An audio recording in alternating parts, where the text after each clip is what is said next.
Tako, če bo uspelo, bom prevzel zasluge. Če ne bo uspelo, bom okrivil JD-ja. Bodi previden, JD.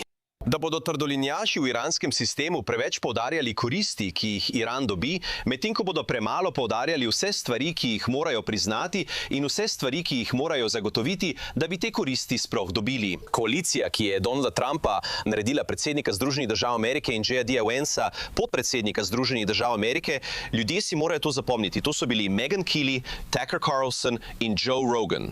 To je bilo tudi veliko ljudi, kot je John Potovec, ki si želijo bolj agresivne zunanje politike. Ali se Američani zavedajo, kako slabo izgledajo s celotnim dogovorom med ZDA in Iranom? Kako so postali tarča posmeha na Bližnjem vzhodu, ker je tako neverjetno jasno, da je ta dogovor pomenil le, da je Amerika popustila. In ko rečem Amerika, mislim posebej na J.D. Vansa, ki je videti vedno slabši kandidat za predsednika. Obljubili so $300 milijard za obnovo Irana. In točno boste vedeli, kam bo šel ta denar. Šel bo za obnovo jedrskega orožja. Pogovorimo se o podrobnostih, kako slab je ta celoten dogovor. Mislim pa, da bi morali začeti z Benom Shapirom, ki se ni bal povedati stvari takšne, kot so. Glede na besedilo se zdi, da je ta memorandum o soglasju prava katastrofa, ki ne dosega nobenega od dejanskih ciljev, ki jih je administracija postavila na začetku. Administracija je na začetku postavila 5 ciljev. Prvi je bil končati jedrski program, ne samo jedrsko orožje, nobenega bogatenja jedrskega materijala, nič bogatenja. Tega v dogovoru ni. Balistične rakete naj bi bile ukinjene. Tudi tega v dogovoru ni. In predsednik je danes namignil, da bi morali Iranci dejansko še naprej imeti balistične rakete, ker imajo tudi Saudijci, naši zavezniki, balistične rakete. To je najslabši argument, kar sem jih kdaj slišala. Zakaj ne bi potem dali teroristom še več orožja, ker ga imamo tudi mi? Zakaj ne bi ljudem dovolili, da imajo granate, ker jih ima tudi policija? Kaj? Potem imate podporo terorizmu. To ni del dogovora. Karkoli, kar bi bilo videti kot poskus končanja terorizma, trajno odprtje hormuške ožine brez plačila pristojbin. Ne samo, da to ni v dogovoru. Dogovor celo vsebuje določbo, ki Iranu in Omanu omogoča, da po 60 dneh poskušata uvesti cestnino na ožini. Za tiste, ki ne veste, zakaj je to pomembno, velik del razloga, da je bil ta dogovor podpisan, je zagotoviti, da se gospodarstvo nekako povrne in ponovno steče. Ampak, če je zdaj Iranu dovoljeno zaračunavati cestnino vsaki ladji, ki pluje skozi svojo nafto in vso povezano trgovino, to pomeni, da se bodo cene v bistvu trajno zvišale. Za vse, kaj ne? Torej, trenutno so se cene zvišale, ker ljudje na borzi paničarijo zaradi različnih stvari, ki se dogajajo in ker je bila nafta omejena. Ampak zdaj ne bo več omejena. Samo Iranu bo dovoljeno, da služi na vaš račun za nafto, ki bi jo radi dobili. Torej, to je v bistvu trajni dogovor s tem, da bodo cene šle gor, gor, gor, gor, gor in teroristi bodo imeli od tega korist. In potem na koncu, ideja, da bi Iran prejel neko obliko olajšave sankcij po vsem tem. Že od prvega dne vidimo olajšave pri njihovi zmožnosti izvoza nafte iz Irana. Po mojem mnenju, podpredsednik Združenih držav Amerike, glavni pogajalec pri tem projektu, ni dobro služil predsedniku. Mislim, da ni dobro služil predsedniku. Mislim, da sploh ni dobro služil Ameriki. Poslušajmo, kaj ima zapovedati. Skozi nekaj tega. Iranci pravijo, da bodo imeli dostop do $300 milijard sklada za obnovo. Je to res ali ne? No, in to je to. Kadarkoli nekoga vprašajo vprašanje z odgovorom res ali ne, pa politik ne začne z res ali ne, ampak začne razlagati, veš, da ne bo dobro. Nekaj, do česar bi lahko imeli dostop, financirano strani koalicije Zalivske obale, dokler izpolnjujejo svoj del obveznosti. Mislim, da bo ena od stvari, ki jih boš videl, Ed, in ljudje morajo biti glede tega skeptični, to. Trdolinjaši v iranskem sistemu bodo pretirano poudarjali koristi, ki jih Iran dobi, medtem ko bodo zmanjševali pomen vseh stvari, na katere morajo pristati in vsega, kar morajo zagotoviti, da bi te koristi sploh dobili. JD je bil vedno zelo dober pri razlaganju stvari in pri tem, da zvenijo pametno. In pogosto tudi je pameten. Ampak trenutno, da bi se pretvarjali, da ne vidimo, kar imamo pred očmi, da gre tukaj za to, da iranski trdolinjaši zaostrujejo dogajanje in ne za dejstvo, da je to absurdno in nesprejemljivo. In to je preprosto zdrava pamet. Dovoliti jim, da imajo balistične rakete samo zato, ker jih imajo tudi drugi, je nesmisel. Dovoliti jim, da lahko pobirajo pristojbine v hormuški ožini, kakor želijo, je popoln nesmisel. Ne zahtevati popolne odprave jedrskega orožja na način, ki bi jih dolgoročno ustavil pri pridobivanju jedrskega orožja, je nesmisel.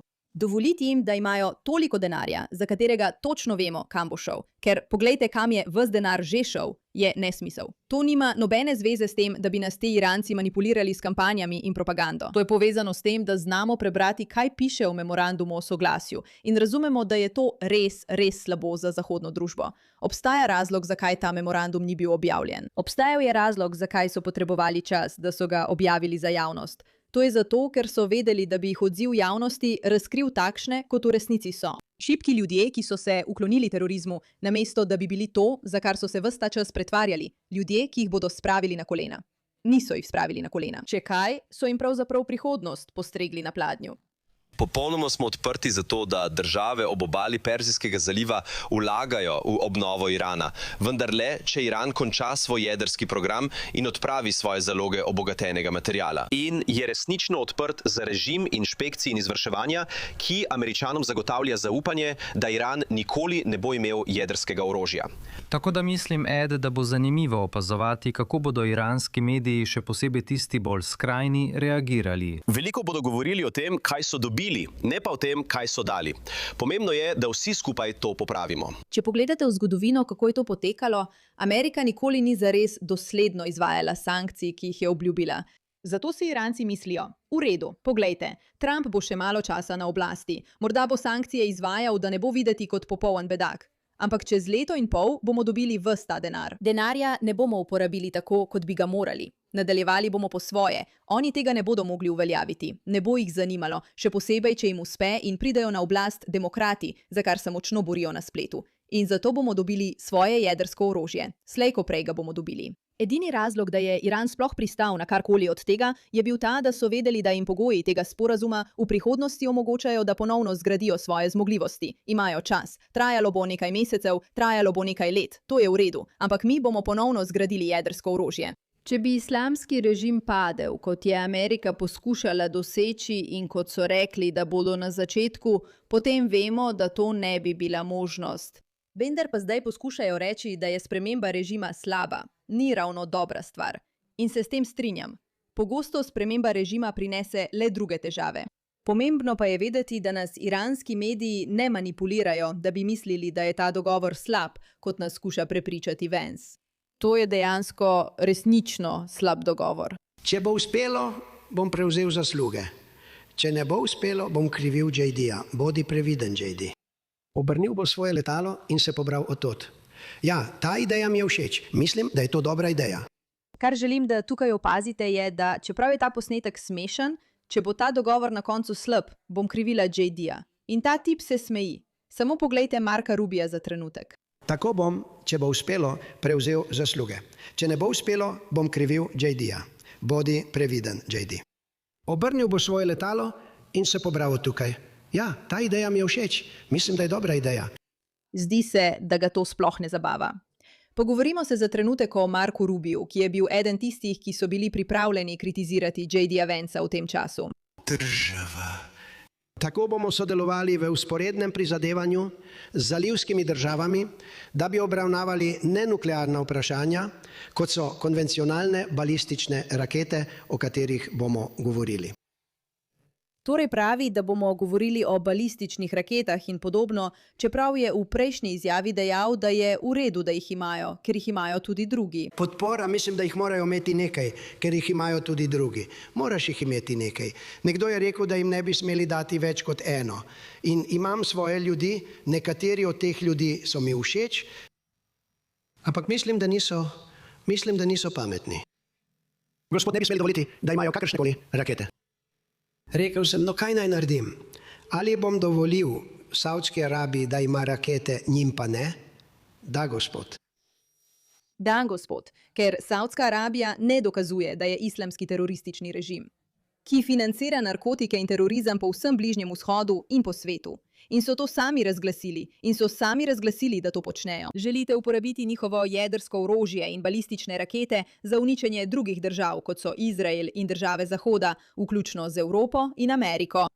Obstaja majhna razlika, le malo, res čisto malo.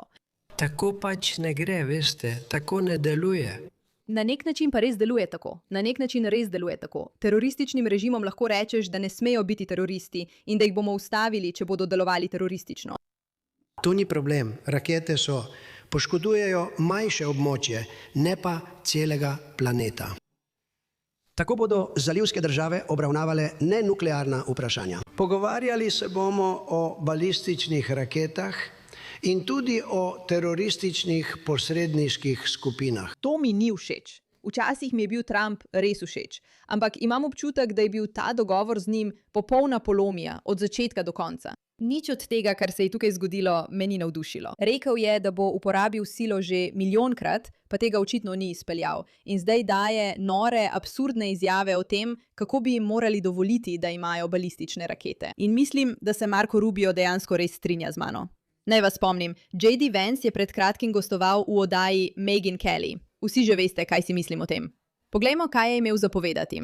Poglejte, koalicija, ki je naredila Donalda Trumpa, predsednika Združenih držav Amerike, in J.D. Vancea, podpredsednika Združenih držav Amerike, ljudje si morajo to zapomniti. Tu so bili Megyn Kelly, Tucker Carlson in Joe Rogan. To je bil tudi Mark Levin. Prav tako veliko ljudi, kot je John Podhoretz, ki si želijo bolj agresivne zunanje politike. Kaj se mi zdi pomembno, nikoli ne bom rekel, da John Podhoretz ni dobrodošel v republikanski stranki. Je dobrodošel. Toda tako kot je on trenutno razočaran, bodo včasih tudi drugi ljudje razočarani ob drugih priložnostih. Ne moreš kar zapustiti politike, ker voditelj države s 330 milijoni ljudi sprejme odločitev, s katero se ne strinjaš. Pravilno, ne moreš.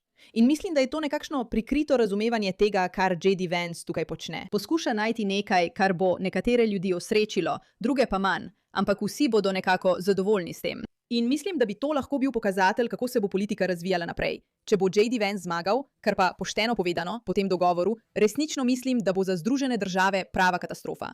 Nikoli ne veš. Pravzaprav sem J.D. Vancea že srečala. Mislim, da je res zelo prijazen človek. Je impresiven, je inteligenten. Ampak zdi se mi, da tukaj ne deluje v najboljšem interesu Združenih držav. In se popolnoma strinjam z Benom Shapirom glede tega, skoraj 1000%. Dovoliti, da teroristični režim obstaja, se financira in dobi. Dovoliti, da teroristični režim počne, kar hoče, samo zato, da bi pomirili ameriško javnost, preprosto ni način, kako bi morali politiki delovati. Ne bi smeli poskušati ugajati ljudem, ampak bi morali delovati v najboljšem interesu ljudi. In to, prijatelji moji, mislim, da je tako daleč od tega, kot je le mogoče. Hvala za vašo pozornost glede te zadeve.